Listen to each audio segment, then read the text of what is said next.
할렐루야. 코람데오 TV의 외치는 자의 소리 유행미 전도사입니다.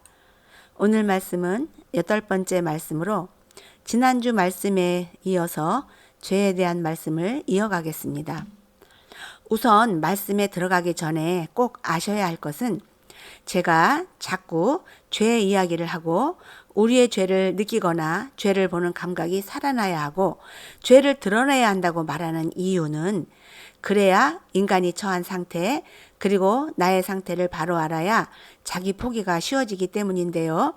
신앙생활을 다른 말로 말한다면 자기 포기 그리고 내가 포기된 그 자리에 성령님의 인도를 따라가는 삶이라고 말할 수 있겠습니다.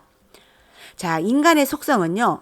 아주 작은 바늘구멍만한 틈만 있어도 그곳을 통해서 자기의 의를 드러내게 됩니다. 인간은. 그래서 오직 우리의 해결책은 우리의 죄를 통해 그리스도를 만나는 것만이 답이라는 것을 깨닫기 위함이지 성도들의 죄를 드러내서 주눅이 들게 하거나 아니면 누가 더 죄를 많이 지은 사람이고 누가 더 죄를 덜 지은 사람이냐를 논하는 게 아니라는 점을 미리 알고 이 말씀을 들으셨으면 좋겠습니다. 오직 인간은 죄를 통하지 않고서는 우리가 하나님 앞에 긍휼을 얻을 방법이 없습니다. 그래서 저의 설교는 초신자들에게보다는 좀 이렇게 오래 믿으신 분들에게 맞는 설교인데요. 초신자들은 좀 부담되는 설교예요. 처음부터 죄 이야기를 하게 되면 초신자들은 대부분이 마음의 문을 닫아버립니다. 세상에서 지치고 차별 대우받고 빈부의 격차가 많은 이 사회에서 힘들어하는 사람들이 하나의 희망을 가지고 교회를 왔는데 처음부터 죄에 대한 설교를 하면 그들은 갈 곳이 없지 않겠어요? 다행히도 요즘 교회들이 그런 면에서 볼 때에는 아주 잘하시는 것 같아요. 교회에서 위로를 주는 설교나 교회 공동체에서 관심도 가져주고 보듬어주는 그런 면이 너무 좋습니다. 그래서 제가 바라기는 교회에서는 사랑을 듬뿍 받으시되 신앙의 연륜이 있는 분들께서는 나를 즐겁게 해주는 설교보다는 이제 단단한 음식도 먹을 줄 아는 성도가 되어야 한다고 생각을 합니다. 히브리 저자는 히브리서 5장에서 단단한 음식은 못 먹고 젖이나 먹어야 할 자가 되었도다. 이는 젖을 먹는 자마다 어린아이니 의의 말씀을 경험하지 못한 자요 라고 하셨습니다. 여러분 사실 이 죄 이야기는 차원이 높은 설교인데요. 죄에 대한 말씀은 사람들이 잘 안 받아들여요. 그런데요, 여러분, 죄에 대한 말씀은 잘만 이해하면 우리가 늘 다람쥐 쳇바퀴 도는 그런 신앙이 아니라 그 이상을 뛰어넘는 신앙생활을 할 수가 있는 것입니다. 그래서 예수님이 이 세상에 오셨을 때 제일 먼저 하신 말씀이 무엇인지 기억들을 하실까요? 회개하라입니다. 사실 창조주이신 그분이 이 세상에 자기 백성들을 만나러 오시면 얼마나 하고 싶은 말들이 많으셨겠습니까? 그런데 제일 첫 마디가 회개하라 천국이 가까웠다였거든요. 회개는 누가 회개하란다고 회개가 나오는 게 아니잖아요. 죄인인 것을 알아야 회개도 나오고 나의 죄도 봐야 회개가 나오는 겁니다. 요즘에는요, 이런 죄에 대한 설교를 교회에서 잘 안 합니다. 왜냐하면 오히려 듣고 실망하거나 상처를 받아서 교회를 안 나오는 성도들도 많거든요. 많은 분들이 죄에 대한 설교를 거부를 해요. 그리고요, 여러분, 죄를 좋아하는 사람이 어디 있겠어요? 그런데 인간은 죄 가운데서 태어났단 말입니다. 죄의 아비 사단이 우리의 아비였잖아요. 이제 우리는 무늬만 그리스도인이 되어서는 안 됩니다. 그 굴레에서 벗어나야 합니다. 그리고 그리스도의 십자가 안에서 온갖 은혜와 진짜 축복을 누리셔야 합니다. 평생 예수 믿고 살았는데 지옥에 가면 얼마나 안타깝습니까? 그래서 저는 오늘도 우리의 죄를 찾는 방법을 설명하려고 하는데요. 그렇다면 겉으로 드러나는 죄는 보이죠? 그런데 요즘에는 그렇게 드러나게 죄를 짓는 분들이 별로 없어요. 문제는 속에 꽁꽁 숨어서 정체를 드러내지 않는 죄를 찾는 방법입니다. 그래서 지난주에 죄를 보는 두 가지 방법을 설명했는데요. 한 가지 방법은 나에게 바른 말을 해주는 사람들, 또 나를 구덩이로 몰아넣고 힘들게 했던 사람들을 통해서 자신의 죄를 보는 거라고 말씀드렸습니다.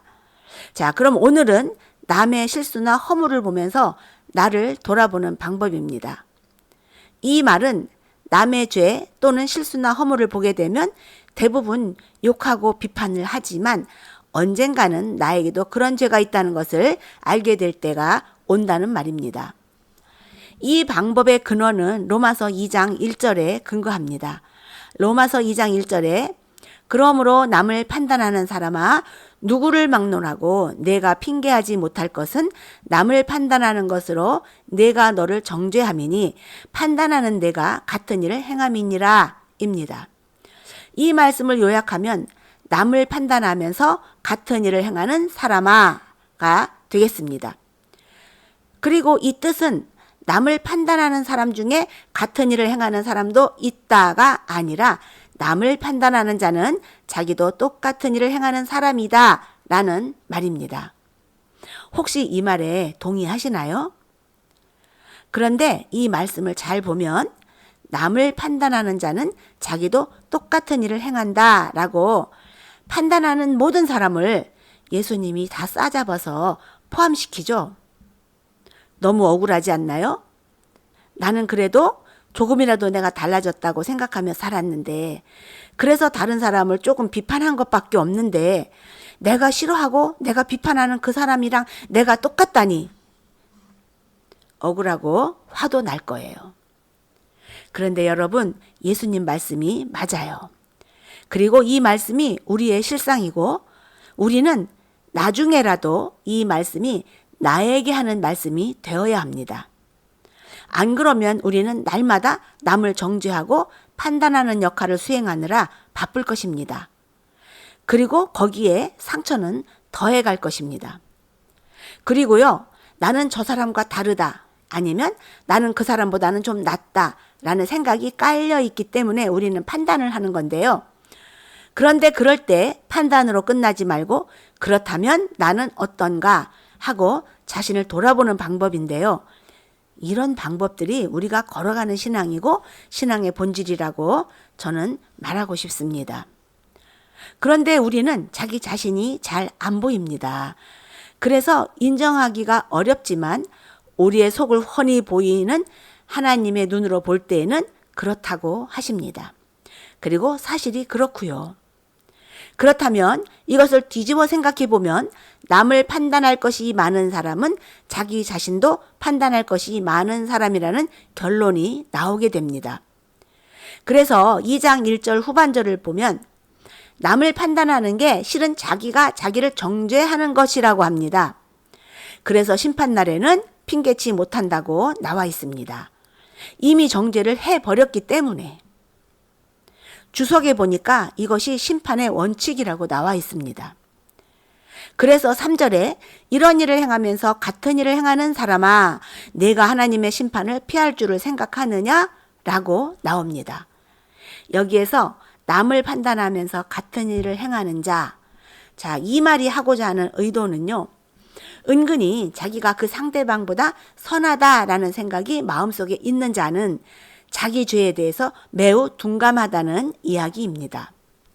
그래서 남의 죄는 자꾸 보여서 비판을 하지만 자기는 어떤 점에서 잘못이 되어 있는가를 잘 보지를 못한다는 건데요. 그래서 똑같은 죄를 지으면서도 자기의 죄에 대하여는 너그러워요. 다시 말하면 자기 자신에게 너그러운 이유는 자기 죄에 대한 둔감함 때문입니다. 남의 잘못은 자기 눈에 드러났지만 자기 죄는 드러나지 않았으니까 드러나지 아니한 그것으로 남을 비판을 하지만 실은 똑같은 죄를 범하면서도 자기가 죄인이라는 것을 잘 모른다는 것입니다. 비슷한 말이 많아서 좀 어렵죠? 그래서 예수님이 바리새인들을 보고서 너희는 사람 앞에서 스스로 옳다 하는 자이나 라고 하셨거든요. 남이 옳다고 해야지 자기 스스로 옳다고 생각하는 것은 아무 소용이 없다는 것입니다. 스스로 자기를 옳다고 하는 자는 나의 죄는 잘 안 보이니까 당연히 내가 옳은 거지요. 그럼 남의 죄는 보이는데 왜 내 죄는 잘 안 보일까요? 그것은 내가 얼마나 죄가 많은 사람인지, 내가 얼마나 죄에 깊이 찌들어 있는지를 보기를 원하고 사모해야 합니다. 자기 자신의 모습을 보는 것을 눈 감는 사람은요, 평생 가도 자기를 볼 수 없고요. 특히 바르고 도덕적이고 윤리적인 사람은 정말 자신의 실상을 보기가 어렵습니다. 왜냐하면 자기 나름대로의 바른 생활에 자부심이 있어요. 그리고 자기가 늘 옳아요. 그리고 옳게 살으려고 늘 노력을 해요. 그러다 보니 절대 자기를 의심하지 않습니다. 그렇다 보니 십자가가 얼마나 대단한지를 몰라요. 십자가의 예수님은 그냥 표상입니다. 나하고는 별로 상관이 없어요. 그래서 내 죄의 실상을 잘 보려면은 자기의 진짜 실상 보기를 사모해야 하고요. 하나님의 말씀을 많이 알아야 해요. 뭐가 죄인지를 알아야 되고요. 다른 말씀보다는 죄를 보는 기준이 세미해져야 합니다. 그 말씀으로 다른 사람의 죄가 보일 때 뒤돌아서서는 나를 봐야 합니다. 이 방법이 제가 말하는 숨어있는 죄를 보는 방법입니다.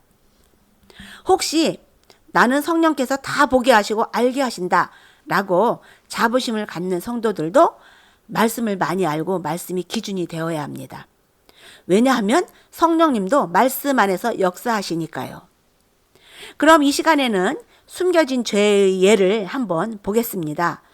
자, 신약성경 마가복음 12장 38절에서 40절 말씀을 보겠는데요. 제가 읽습니다. 예수께서 가르치실 때에 이르시되 긴 옷을 입고 다니는 것과 시장에서 문안받는 것과 회당의 높은 자리와 잔치의 윗자리를 원하는 서기관들을 삼가라. 그들은 과부의 가산을 삼키며 외식으로 길게 기도하는 자니 그 받는 판결이 더욱 중하리라. 아멘. 이 말씀은 예수님께서 서기관들의 죄를 구체적으로 밝히시는 장면인데요. 여러분, 우리는 어때요? 오늘 본문에 나열한 이 모습들이 다 죄일까요? 우리가 이것들을 다 죄로 여기시나요?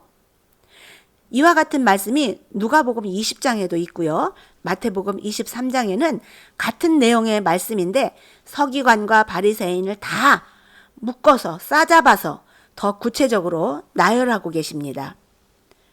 그런데요, 이 본문을 보면 예수님이 너희들은 왜 살인을 했냐? 아니면 왜 강도짓을 했냐? 아니면 왜 폭행을 했냐? 또 왜 사기를 쳤냐? 왜 간음을 하고 돌아다니냐가 아니거든요. 어떻게 보면 아주 유치한 죄를 드러내시는 것처럼 보이거든요. 먼저 긴 옷을 입고 다니는 게 무슨 문제라고 예수님은 그들의 옷차림을 지적하셨을까요? 그리고 너희들은 왜 시장에서 사람들이 먼저 인사하는 것을 좋아하고 회당에 가면 남들이 다 올려다봐야 하는 높이 앉아 있는 것을 좋아하냐? 이거예요. 그리고 너희들은 과부가 어렵게 사는데 그들이 얼마 안 되는 생활비, 그거 얼마나 된다고 그걸 빼앗고, 그러면서도 신앙은 좋은 것처럼 기도할 때에는 남들이 많이 지나다니는 곳에 서서 자기 자랑을 하면서 길게 기도하냐? 그거잖아요. 그러니까 자랑하는 것, 우월감을 갖고 뽐내는 것, 그리고 좀도둑짓 하는 것, 신앙이 좋은 척 하는 것, 이런 거예요. 여러분, 이런 말씀들을 읽다 보면 혹시 아이고 뭐 이렇게 추접한 사람들이 있냐라고 말씀하실 수도 있는데요. 이런 모습들이 아주 유치해 보이지만 우리 모두가 아직까지도 이런 죄에 붙잡혀 살고 있거든요. 우선 그들이 긴 옷을 입고 다니는 이유는 자신을 과시하고 존경받고 싶어 하는 것을 지적하신 것입니다. 우리도 남들에게 과시를 좋아하고 내가 하는 일을 남들이 알아주기를 바라는 속마음이 있잖아요. 뭐 100%가 아니라 할지라도. 그것을 오늘 예수님이 지적하시는 것입니다. 그러시면서 한술 더 뜨십니다. 너희가 판결을 받을 때에는 그 값이 무거울 거라고 하셔요. 별것 아니게 보이는 이런 죄가 중한 죄라는 것입니다. 그래서 마태복음 23장에 보면 성도들아, 교회의 지도자들이 이렇게 살면 그 말하는 것을 잘 본받되 그들이 하는 행동들은 배우지 말아라. 그들은 말만 하고 행동들은 안 한단다. 이런 말씀을 하시잖아요. 우리 주변에도 말만 하고 행동을 하지 않는 사람들 많잖아요. 그럴 때 나는 어떤가를 봐야 하는 것입니다. 사실 저부터도 그런 면이 있거든요. 그리고 남들에게는 무거운 짐을 묶어서 지고 가라 하면서도 정작 자기는 손가락 하나도 움직이지 않는 것을 지적하십니다. 역시 예수님은 하나님이셔요. 사람의 속마음을 들춰내시는 건데요. 그렇다면 그 말을 들은 바리새인들은 어떤 반응을 했을까요? 14절에 보면 이 모든 것을 듣고 비웃거늘, 자기들의 행동을 지적하시는 예수님을 비웃었다고 하거든요. 오늘 이 본문을 보면 이게 다 인간의 교만이고 자랑이고 허영심을 지적하고 탐욕, 그리고 정작 본인들은 몰래 이 일들을 행하면서 겉으로는 거룩한 것처럼 행동하는 것, 이 모습이 현재 저와 우리의 모습이죠. 여기에서 완전히 자유할 사람은 없습니다. 여러분, 우리도요, 남들이 싸우는 것을 보면 비판을 합니다. 예수 믿는 사람들이 왜 저래? 저 집 식구들은 왜 그렇게 맨날 싸워? 하지만 정작 자기 속에 미워하는 사람, 시기하는 사람이 있다는 것은 죄로 여기지 않거든요. 그들도 시기하다가 미워하다가 싸우는 거예요. 그래서 우리는 남들의 죄가 보이면 그 보이는 눈으로 자기 자신을 봐야 하는데 원리를 모르면 자신은 절대 안 봅니다. 그렇다 보니 어쩌다가 우연한 자리에서 누가 나의 죄를 들춰내기라도 하면 얼굴이 붉어지면서 사람이 바뀌죠. 점잖게 보이던 사람들도 다 바뀝니다. 그래서요, 남들에게 있는 죄는 반드시 나에게도 있는 것입니다. 다만 못 보는 것 뿐입니다. 여러분, 예수님께서는 서기관과 바리새인들이 과부의 가산을 삼킨다고 하셨거든요. 그렇게 몰래 가난한 사람과 약자들의 것을 빼앗아 가면서도 그게 자연스러운 것이라고 생각하기 때문에 탐욕이 있는 자신은 비판하지도 않고 회개와는 거리가 먼 것입니다. 그리고 대부분의 사람들이 드러난 간음죄는 비판을 합니다. 하지만 숨어있는 자신의 음욕은 비판을 못합니다. 안 하는 것일 수도 있겠죠? 요한복음 8장에 보면 간음하다가 현장에서 잡힌 여인이 예수님 앞에 끌려왔을 때 그 여인을 돌로 치려고 다들 돌 하나씩 들고 던지려고 딱 폼을 잡았는데 예수님이 죄 없는 자가 돌로 치라 하고 땅에 글자를 쓰니까 돌을 내려놓고 다 물러갔거든요. 아마도 자신의 숨겨진 죄가 보였을 거예요. 결론은 많은 분들이 죄가 드러난 남들의 죄는 비판도 하고 정죄하지만 정작 자신 속에 있는 것은 죄가 아니라고 생각해요. 왜일까요? 드러나지 않았으니까. 하지만 예수님의 죄를 보는 기준은 겉으로 드러난 것만을 보시는 게 아니라 속마음에 웅크리고 있는 죄를 지적하십니다. 그래서 미워하는 자마다 살인했다라고 하시고요. 음욕을 품는 자마다 간음했다라고 하시거든요. 우리의 죄를 보는 예리함은 이래야 하는 것이고 이런 식으로 죄를 보는 눈이 발전되어야 하는 것입니다. 그래야 나중에는 자신 안에 지옥이 보입니다. 그러면 성공인 거죠. 여러분, 아직은 우리에게 기회가 있습니다. 그리고 우리에게는 천국의 소망이 있습니다. 그래서 그 소망 때문에 죄를 알아야 하는 것입니다. 회개하고 용서받을 기회만 주는 것이 아니라 죄를 버리는 기회도 주는 것입니다. 자기 죄에 대해서 둔감한 사람은 교회 아무리 오래 다니고 은혜를 많이 받아도 소용없어요. 왜요? 예수님의 십자가가 자기 십자가가 될 수 없으니까요. 십자가 앞에 죄를 가지고 서야 하는데 죄가 없다고 생각하니까요. 죄도 자신의 눈에 불을 켜고 자신의 죄를 좀 봐야 하는데 죄를 찾고자 하는 마음을 가지지 않고 대충 살면 절대로 그렇게 할 수가 없을 것입니다. 여러분, 죄는 우리가 늘 가까이 품고 있고 접하는 것이지만 반면에 우리 인생의 최대의 이슈입니다. 예수 믿는다고 그리고 구원받았다고 죄를 가볍게 여기는 사람은 죄를 먹고 마시는 사람인 것에 불과합니다. 여러분, 오늘은 기도하실 때 내 죄를 깊이 보게 해달라고 기도하시는 것 어떨까요? 그리고 십자가로 더 가까이 가서 그분과 더 깊은 교제로 들어가 보시는 것은 어떨까요? 자, 말씀을 마칩니다. 오늘도 평안하십시오.